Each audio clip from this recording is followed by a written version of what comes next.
Dewa Perang Yesikai. Bab 241. Tentu saja, silakan masuk, Tuan Ye. Tianjing tersenyum tipis dan menunjuk keluar pintu. Jalan Buanghua adalah jalan ramai di dekat pusat kota. Di sana terdapat arus penduduk yang besar dan ada sungai di dekatnya. No. 53 adalah gedung bertingkat tinggi dengan lebih dari 30 lantai dan 3 lantai bawah tanah. Di dalam mobil. Saudara Ye, saya juga pernah mendengar tentang mata-mata ini, tetapi belum ada petunjuk tentangnya. Apakah petunjuk ini dapat dipercaya? Setelah mereka berdua bekerja sama, bahkan nama mereka pun berubah, tetapi Yesike tidak mempedulikannya. Harusnya bisa diandalkan, tapi seperti kata pepatah, kelinci yang licik punya 3 liang, jadi kita masih harus mencoba peruntungan. Yesike tersenyum canggung. Di mana di gedung ini tempat persembunyian mata-mata itu? Tianjing bertanya. Karena mata-mata tidak bisa terbang, mereka harus bisa bersembunyi di bawah tanah. Yesike tersenyum penuh pengertian. Keduanya keluar dari mobil dan berjalan langsung menuju gedung. Maaf, gedung ini adalah gedung pribadi dan Anda tidak bisa masuk tanpa membuat janji terlebih dahulu. Begitu kedua pria itu berjalan menuju pintu, mereka dihentikan oleh seorang penjaga keamanan. Kami adalah Biro Keamanan Nasional. Kakak, tolong izinkan kami pergi ke toilet. Kami tidak menemukan toilet di sini. Sebelum Tianjing selesai berbicara, Yesike memotongnya dan memberi isyarat kepada Tianjing dengan matanya. Ini. Petugas keamanan itu ragu-ragu. Baiklah, bantulah aku. Yesike mengeluarkan sebatang rokok dari sakunya dan diam-diam memberikannya ke tangan petugas keamanan itu, tampak sangat cemas. Aku memberimu waktu 5 menit. Hanya 5 menit. Akhirnya, petugas keamanan itu melambaikan tangannya dengan tidak sabar dan membiarkan keduanya masuk. Baiklah, mari kita pergi ke bawah tanah. Kata Tianjing. Jangan khawatir, mari kita lihat-lihat di lantai pertama dan lihat seperti apa lingkungannya. Yesike mengangkat kepalanya dan melihat sekelilingnya.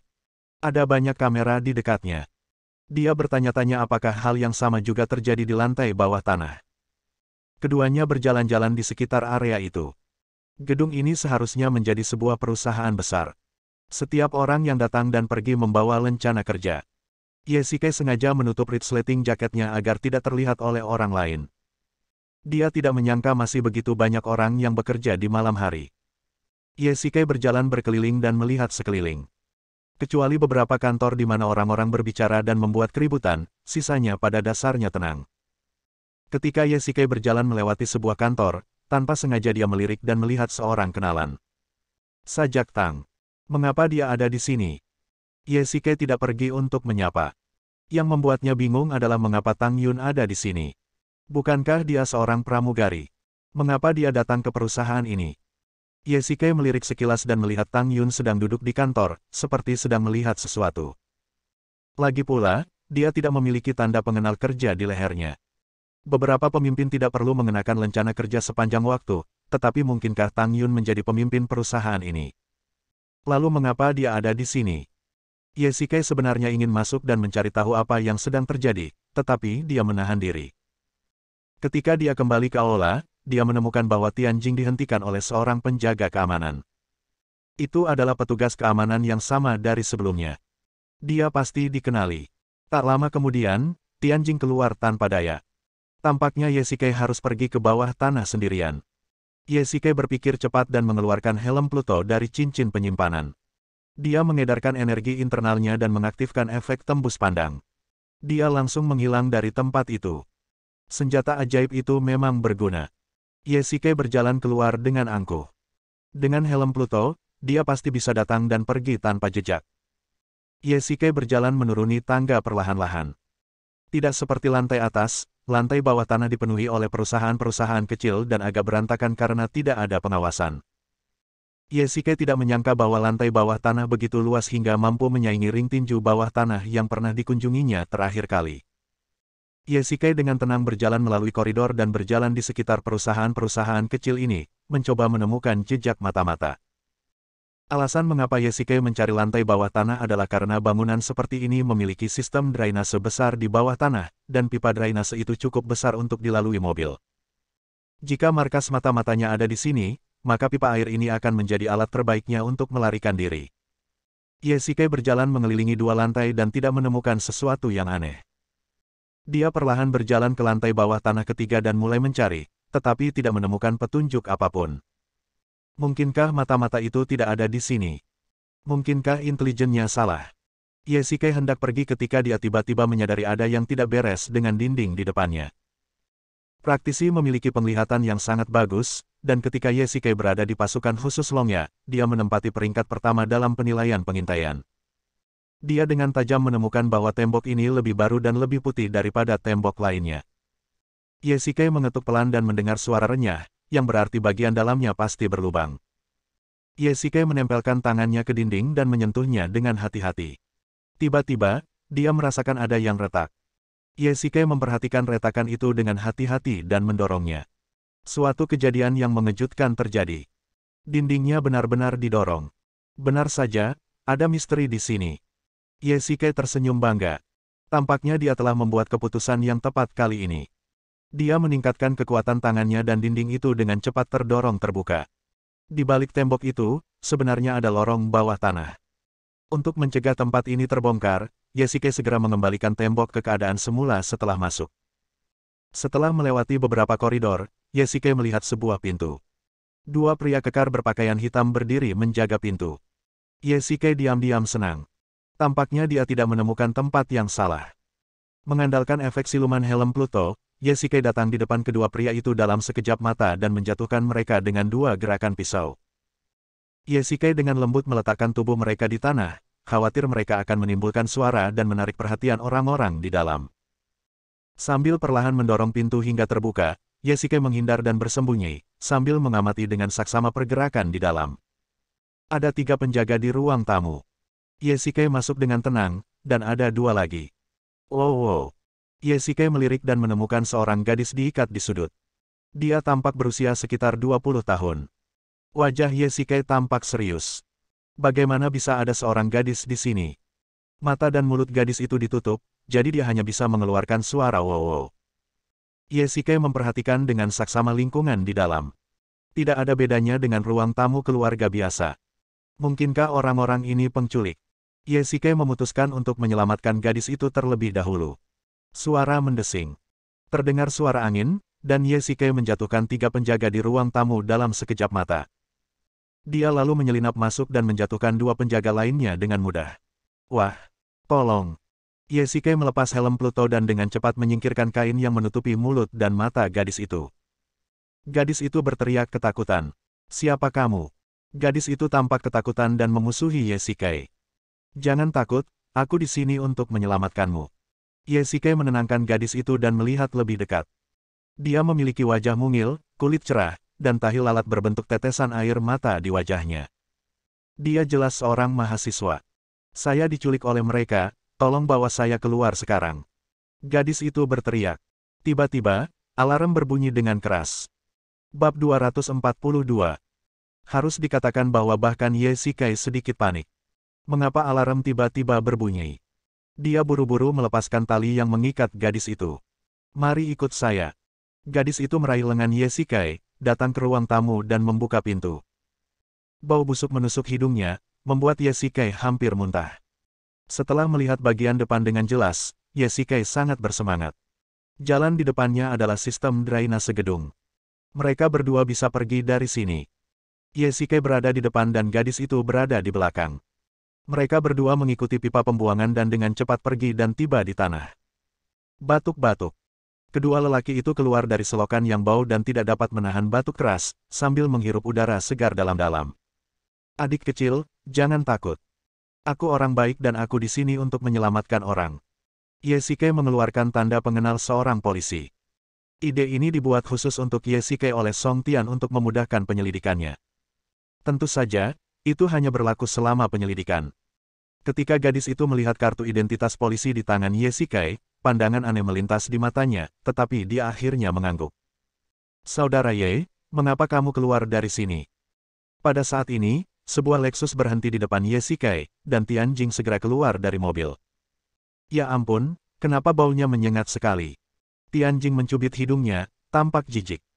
Wajah Yesike penuh dengan garis-garis hitam, mengapa kamu tidak mencoba merangkak ke dalam selokan? Dia mengusapkan tangannya yang kotor ke wajah tampan Tianjing. Ah! Di Hotel Yanjing. Tianjing memesan 2 kamar. Setelah mereka bertiga mandi, Ye keluar untuk membelikan gadis itu seperangkat pakaian bersih dan sedikit makanan. Adik kecil, kami semua orang baik dan ingin menanyakan beberapa hal kepadamu. Ye menunjuk ke arah Tianjing dan berkata dengan lembut. Baiklah, silakan bertanya. Gadis itu memakan sayap dan paha ayam yang dibeli Ye dalam suapan besar, dan rasa takut di wajahnya sudah tidak ada lagi. Siapa namamu? Ji Yu. Wanita itu menjawab. Berapa umurnya? 19. Jadi, kamu sekarang kuliah di Universitas di Yanjing. Ye bertanya. Universitas? Apa gunanya universitas? Ji Yu menunjukkan sedikit rasa jijik di wajahnya, seolah dia tidak peduli. Baiklah, pertanyaan selanjutnya, siapa orang-orang itu? Orang jahat, orang yang sangat jahat. Ji Yu mengangguk dengan serius, dan mereka berdua tampak sangat tidak senang. Lalu mengapa kamu diculik oleh mereka? Oh, saya diculik oleh mereka, lalu dibawa ke sana. Apa pendapatmu tentang gadis ini? Hari sudah larut, jadi Ye meminta Ji Yu untuk beristirahat terlebih dahulu, sementara dia dan Tianjing berbicara di ruangan lain. Yah, dia agak berkulit tebal dan terbelakang mental, seperti siswa sekolah menengah pertama. Ye berpikir sejenak dan merangkum karakteristik ini berdasarkan percakapan tadi. Sayang sekali kami tidak menemukan mata-mata itu. Tianjing menghela nafas dan berkata dengan menyesal. Setidaknya kita berhasil memecahkan kasus penculikan. Aku menghargai usahamu. Kau bisa kembali ke Biro Keamanan Nasional dan mengklaim penghargaan itu. Ye berkata dengan tenang sambil memakan sayap ayam. Dia sibuk sepanjang malam dan lapar.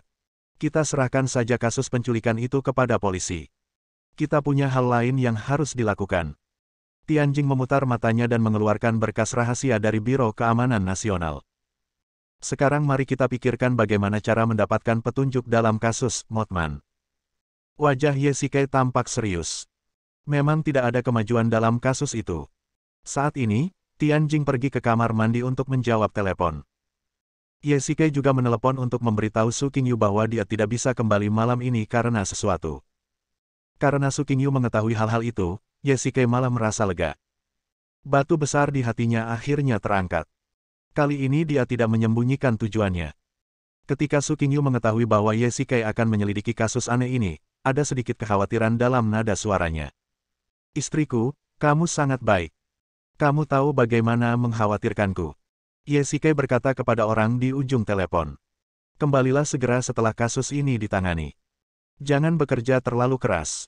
Kekhawatiran Su Qingyu memang beralasan. Ye telah menipu Su Qingyu terakhir kali ketika mereka pergi ke Gunung Suci.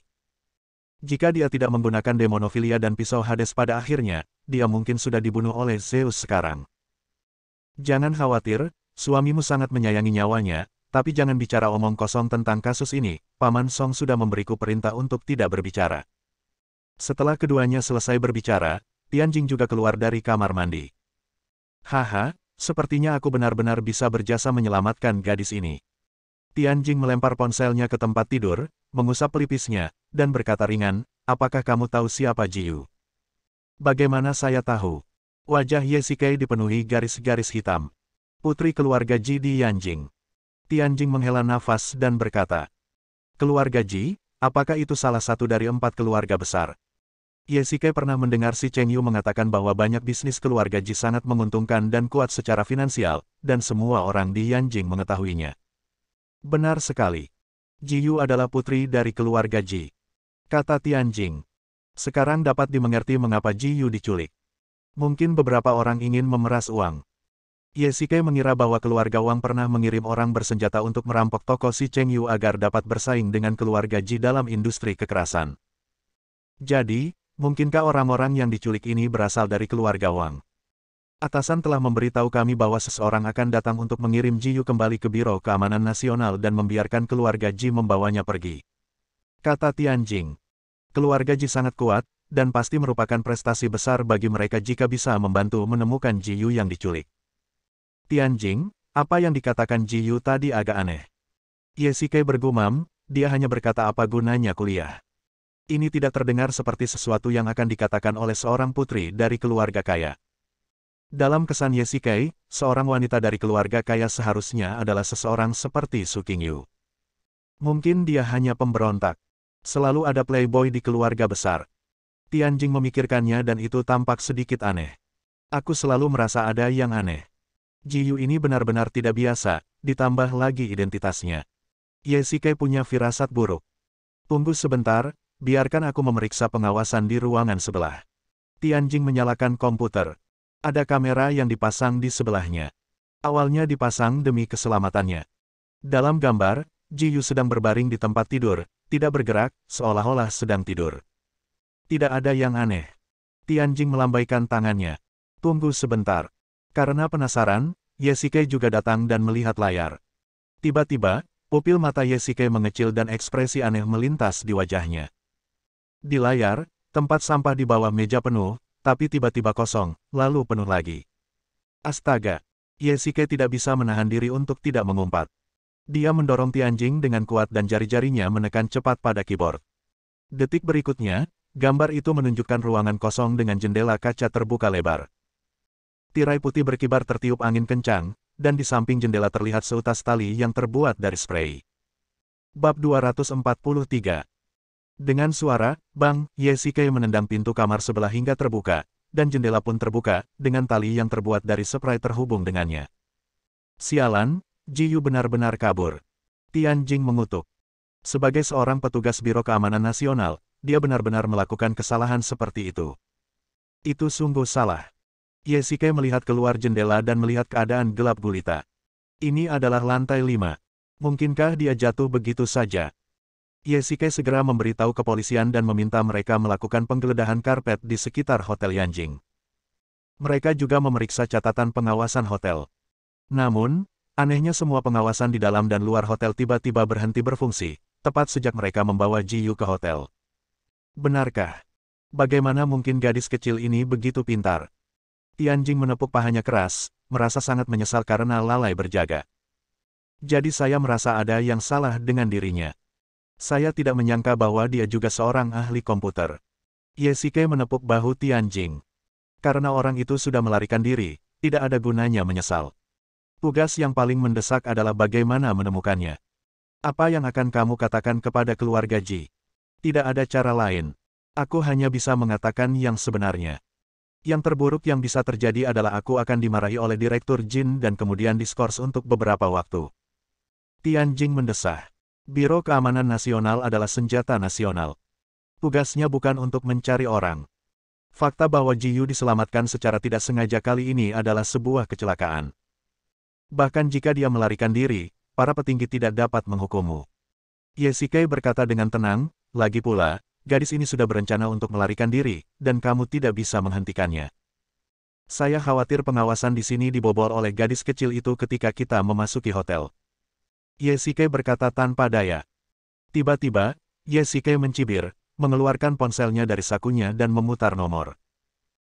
Biro Keamanan Nasional, di dalam ruang penerima tamu. Aku heran, apa yang salah denganmu? Kau bahkan tidak bisa mengawasi satu orang pun. Seorang pria parubaya yang agak gemuk memarahi semua orang dari Biro Keamanan Nasional. Pria ini adalah Ji Feng, saudara laki-laki ketiga Ji Tao, kepala keluarga Ji saat ini, dan juga pengurus rumah tangga keluarga Ji. Tuan Ji, saya benar-benar minta maaf karena membiarkan Nona Ji lolos. Jin Li tampak sedikit malu. Keluarga Ji sangat berkuasa di Yanjing dan merupakan salah satu dari 4 keluarga besar. Jika dia adalah seorang pengusaha biasa, dia mungkin akan menundukkan kepala dan menggaruk-garuk kepalanya saat melihat Ji Feng. Jin Li adalah Direktur Biro Keamanan Nasional dan tidak perlu mempertimbangkan perasaan keluarga Ji. Akan tetapi, karena kekeliruan ini, kini dia salah. Apakah meminta maaf itu ada gunanya? Kau tahu bahwa keponakanku adalah kesayangan kakak laki-lakiku. Apakah kau bisa bertanggung jawab jika terjadi sesuatu padanya? Apa kau tidak merasa malu? Ji Feng melanjutkan, dan Tianjing merasa semakin malu. Keluarga Jimu sangat besar, tetapi kamu bahkan tidak mampu mengurus satu orang pun. Bukankah itu memalukan? Pada saat ini, semburan kutukan datang dari pintu, dan Ye Shike berjalan ke ruang tamu di bawah tatapan semua orang. Tuan Ye, Anda. Siapa kamu? Beraninya kamu bicara seperti itu padaku. Ji Feng mengandalkan latar belakang keluarga Ji yang kuat. Tidak ada seorang pun di Yanjing yang berani berbicara kepadanya seperti itu. Sekarang dia diberi pelajaran. Setelah mengamatinya lebih dekat, dia mendapati bahwa orang itu sebenarnya seorang pria muda. Hal ini membuatnya terkejut sekaligus jengkel. Tidak masalah siapa saya. Saya tidak tahan jika ada yang menyalahkan Biro Keamanan Nasional. Ye Shikai menatap Ji Feng dengan marah, auranya yang ganas seolah-olah dia adalah seorang jenderal. Apa maksudmu? Apakah aku menjebakmu? Nona mudaku kabur karena kelalaianmu. Ji Feng pulih dan mulai berdebat. Saya ingin bertanya, Tuan Ji, apakah Nona Jiyu keluar dari rumah Anda secara diam-diam, atau dia meninggalkan rumah atas izin Anda sebagai pengurus rumah tangga? Ye Shikai mengalihkan pokok bahasan dan tidak langsung menghadapi tuduhan Ji Feng, tetapi malah mengajukan pertanyaan ini. Ini, Ji Feng tertegun sejenak, tidak tahu bagaimana menjawab pertanyaan Ye Shikai. Melihat ekspresinya, Ye Shikai menjadi lebih yakin dengan tebakannya. Jelas sekali karena Anda, pengurus rumah tangga, tidak mengawasi Nona Jiyu sehingga dia kabur. Saya cukup baik hati menyelamatkannya saat saya sedang menyelidiki sebuah kasus, tetapi alih-alih berterima kasih, Anda malah menyalahkan saya. Ye Shikai melanjutkan, dan setiap kata bagaikan pisau tajam, menusuk hati Ji Feng. Dia tampak begitu sombong tadi, tapi sekarang dia tampak seperti baru saja memakan lalat. Biar aku tanya sekali lagi, karena Nona Jiyu menyelinap keluar rumah dan kamu tidak menemukannya, kenapa kamu tidak menelepon polisi? Ye Shikai mengulurkan jari telunjuknya, menunjuk hidung Ji Feng, dan mengutuk. Ji Feng tidak hanya merasa malu, tetapi juga sedikit kekhawatiran melintas di wajahnya. Aib keluarga tidak seharusnya dipublikasikan. Jiyu pasti telah menyelinap keluar rumah. Dari percakapan di hotel, Ye Shikai menduga bahwa Jiyu adalah gadis pemberontak, jadi dia pasti menyelinap keluar. Sekarang saya perlu meminta Tuan Ji untuk pergi ke kantor polisi guna mencari tahu lebih lanjut tentang pelarian Nona Ji dari rumah. Mohon kerjasamanya. Ye Shikai melambaikan tangannya, dan dua polisi segera datang di belakangnya untuk membawa Ji Feng pergi. Berani sekali kau berani menangkapku. Ji Feng berteriak. Kedua pengawal di sampingnya melangkah maju untuk menghentikannya. Pada saat yang sama, dia mengedipkan mata pada Jin Li yang ada di sebelahnya. Siapa Ji Feng? Dia adalah pengurus keluarga Ji. Orang-orang dari keluarga besar paling peduli dengan reputasi mereka. Jika orang lain tahu bahwa Ji Feng dibawa ke kantor polisi, bagaimana dia bisa bertahan hidup di masa depan? Tuan Ye, saya rasa lebih baik saya bertanya langsung kepada Tuan Ji. Anda dan Tianjing selidiki kasusnya terlebih dahulu. Jin Li merasa khawatir dan tidak ingin menyinggung Ji Feng secepat ini, jadi dia memberi mereka jalan keluar. Baiklah. Baiklah, karena direktur sudah bicara, aku akan membiarkanmu pergi kali ini. Ye Shikai berpura-pura sangat malu. Efek yang diinginkannya telah tercapai. Setelah beberapa patah kata, momentum kedua belah pihak berbalik. Huff. Ji Feng tahu bahwa dia bosan, jadi dia mendengus dingin dan meninggalkan ruang rapat. Tuan Ye, Anda tidak seharusnya menyinggung perasaannya. Jin Li berkata ringan setelah Ji Feng pergi. Tidak ada yang bisa kita lakukan. Jika mereka membuat keributan seperti itu, kita tidak akan bisa melanjutkan penyelidikan kasus Nona Ji atau kasus manusia nengat. Ye Shikai menyesap air dan berkata, Direktur Jin, saya perlu memobilisasi arsip Biro Keamanan Nasional Anda untuk menemukan semua informasi tentang Jiyu. Baiklah, saya akan meminta seseorang untuk segera mentransfernya kepadamu. Jin Li mengangguk. Penampilan Ye Shikai barusan sangat bagus. Dia perlahan-lahan mengerti mengapa Song Tian bisa begitu mempercayainya, dan mengapa dia begitu kuat dan tetap tenang di saat krisis. Terima kasih. Ye Shikai berkata, dan meninggalkan ruang resepsi bersama Tianjing. Peraih nilai tertinggi dalam ujian masuk perguruan tinggi nasional, juara pertama dalam penghargaan teknologi elektronik nasional, dan orang yang menolak surat penerimaan dari 7 universitas ternama. Ye Shikai sedikit terkejut ketika dia melihat berkas Jiyu yang diambil dari Biro Keamanan Nasional. Nona muda dari keluarga Ji ini benar-benar melakukan apa yang diinginkannya. Tianjing tidak dapat menahan diri untuk tidak menghela nafas setelah membacanya. Dia jelas bisa mencari nafkah dengan penampilan dan bakatnya, tapi dia berperilaku seperti ini. Bagaimana keluarga Ji mendidik orang? Bab 244. Tianjing, apakah arsip Anda memiliki informasi yang lebih spesifik, seperti kepribadian, hobi, perilaku, dan sebagainya? Ye Shikai melirik berkas itu dan berkata dengan sedikit ketidakpuasan. Anda harus bertanya kepada keluarga mereka. Biro Keamanan Nasional adalah badan intelijen, tetapi mereka juga memiliki kemampuan melihat masa depan dan selalu memantau orang lain. Tianjing memutar matanya ke arah Ye Shikai. Kau tahu aku baru saja menyinggung mereka. Ye Shikai tersenyum canggung dan bukannya sopan. Setelah itu, Ye Shikai bangkit dan pergi, langsung menuju kamar mandi. Bos, saya sudah memilah informasi gadis yang Anda inginkan. Saat Ye Shikai baru saja menelepon, sebuah suara datang dari ujung telepon. Om, apakah kau kenal gadis yang aku minta kau selidiki? Ye Shikai bertanya. Orang di ujung telepon lainnya adalah Om, peretas teratas di Istana Dunia Bawah dan bahkan dunia. Karena Ji Yu dapat dengan mudah menghancurkan dan memodifikasi sistem pemantauan, dia pasti seorang peretas. Ketika Ye Shikai mengetahui bahwa dia telah memenangkan hadiah pertama dalam teknologi elektronik nasional, dia menjadi lebih yakin dengan ide ini. Haha, tentu saja aku tahu. Nama kodenya di jaringan peretas adalah Rubah Iblis Berekor 1000. Aku pernah bertarung melawannya secara kebetulan. Yang tidak diduga Ye Shikai adalah bahwa Om ternyata mengenal Ji Yu. Jadi, bagaimana cara menentukan hasilnya? Ye Shikai bertanya. Itu adalah kemenangan tipis. Nada bicara cacing itu agak tidak berdaya dan merendahkan diri. Kalau dihitung-hitung, Ji Yu waktu itu belumlah dewasa. Di usianya yang masih sangat muda, ia bisa menyebabkan sakit kepala bagi Om yang sudah terkenal itu. Apa yang akan terjadi di masa depan? Wajah Ye Shikai agak serius.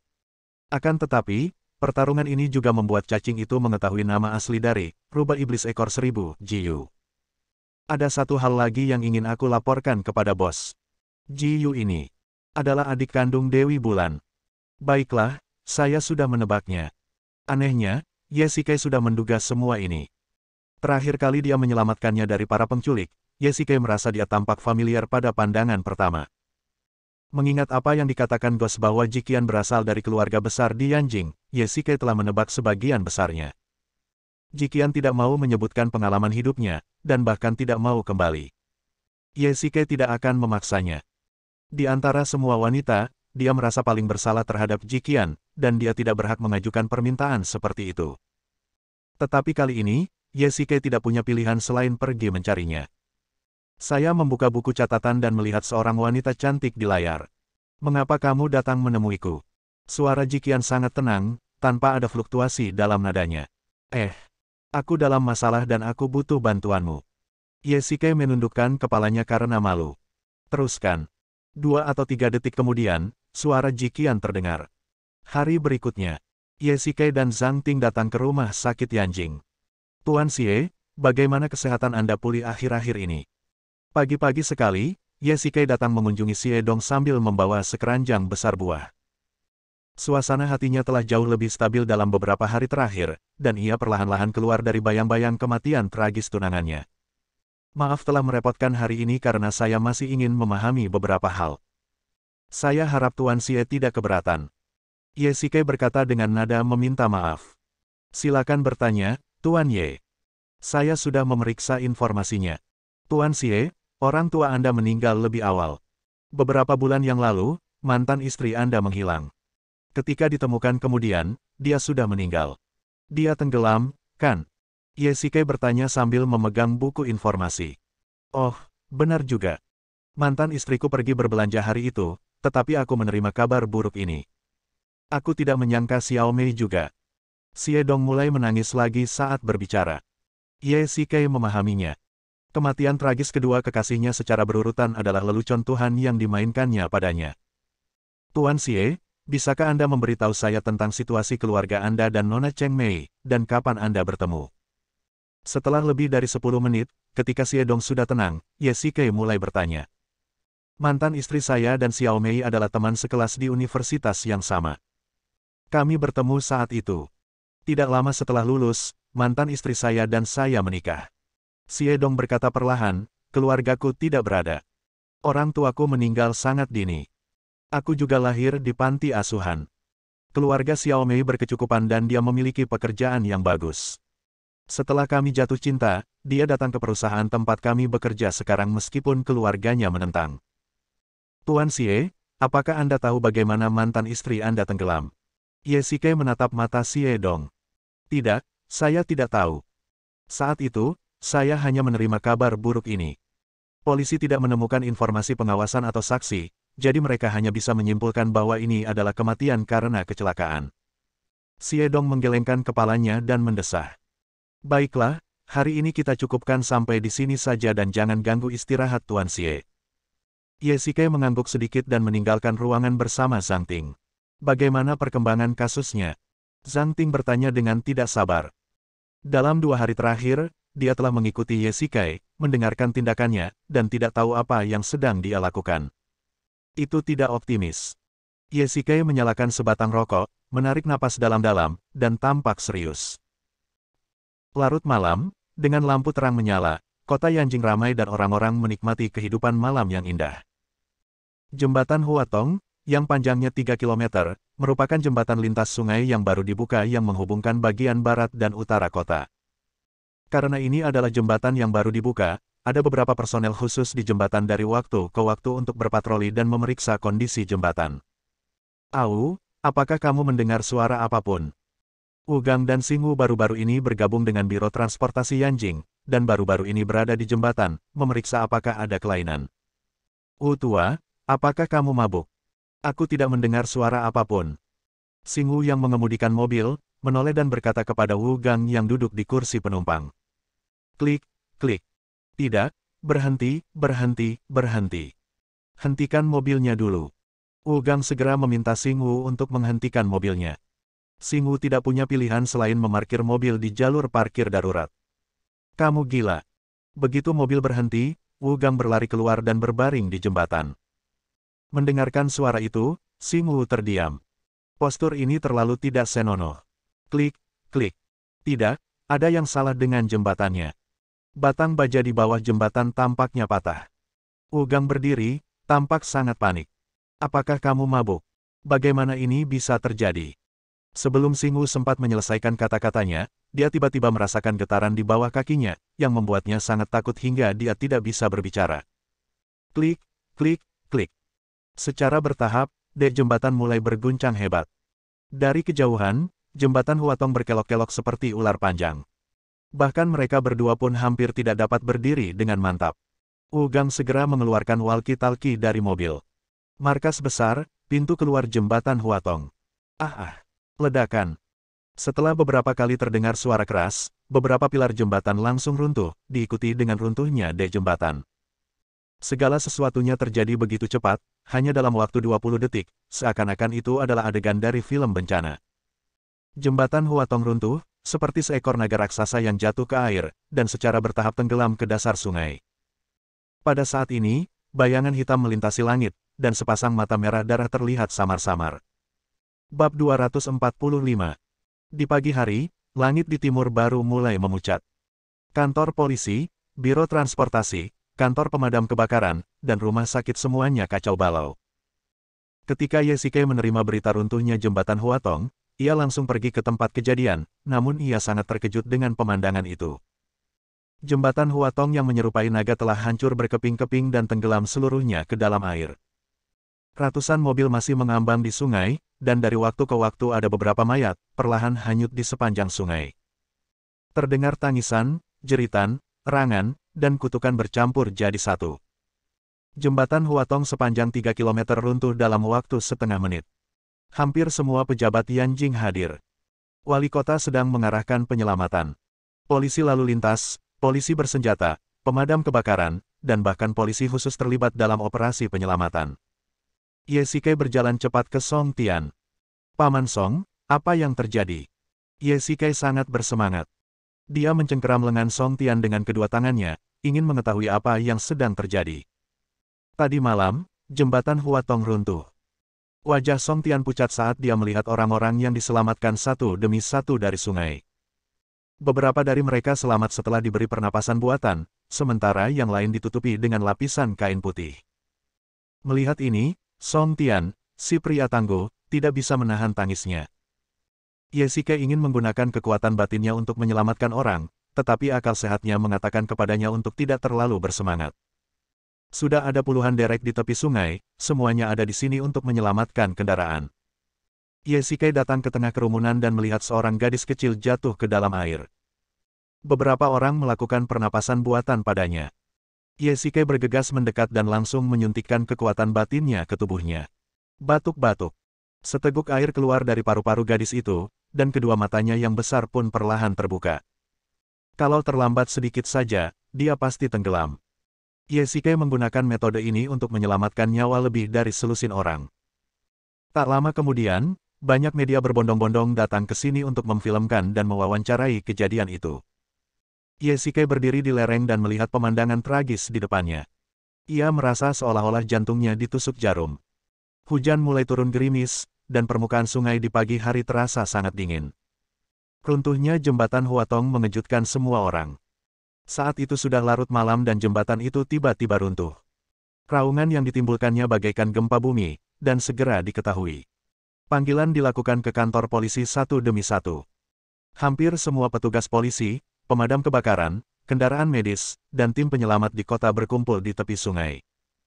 Meskipun mereka tiba tepat waktu dan menyelamatkan banyak nyawa, tidak dapat disangkal bahwa puluhan nyawa telah tiada.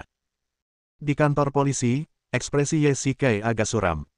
Statistiknya keluar, dan pada akhirnya, 53 orang tetap meninggal. Pusat opini publik di Yanjing tampaknya telah bergeser ke sisi lain. Tetapi, Tuan Ye, lihatlah ini. Tianjing masuk ke kantor Ye Shike. Melihat dia tampak begitu sedih, Tianjing tidak ingin mengganggunya, tetapi dia takut Ye Shike akan sangat tertarik dengan berita yang dibawanya. Ini.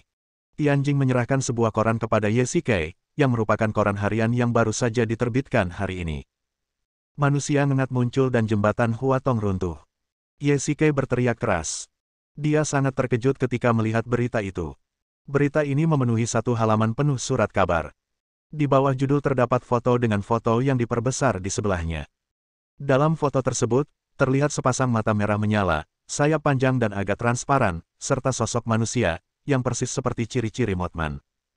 Saat ini, dia meluncur di udara, dan di bawahnya terlihat jembatan Huatong yang runtuh. Ini adalah foto yang diambil secara tidak sengaja oleh seorang pejalan kaki, diambil dengan kamera SLR, jadi cukup jelas. Kata Tianjing sambil mengambil koran. Peristiwa pembunuhan Mothman telah menyebar ke semua orang, dan kini bahkan jembatan penyeberangan sungai yang baru dibuka pun telah runtuh. Kali ini, publik mungkin akan marah. Ye Shike berteriak dan mengumpat, lalu memegang koran itu erat-erat di tangannya, meremasnya menjadi bola dan melemparkannya ke dinding. Ye Shike telah membaca berkas Biro Keamanan Nasional. Ada catatan dari para saksi mata yang melihat manusia ngengat di luar sana, dan manusia ngengat sendiri merupakan peristiwa supranatural, dan apakah itu ada atau tidak masih menjadi misteri. Puluhan tahun yang lalu, jembatan serupa runtuh, menewaskan puluhan orang, dan di atas jembatan, ada sesuatu yang tampak seperti manusia ngengat di foto, jadi dikatakan bahwa runtuhnya jembatan itu disebabkan oleh manusia ngengat. Dan sekarang, insiden jembatan itu mengulang kesalahan yang sama, dan Mothman pasti akan menyebabkan keributan besar.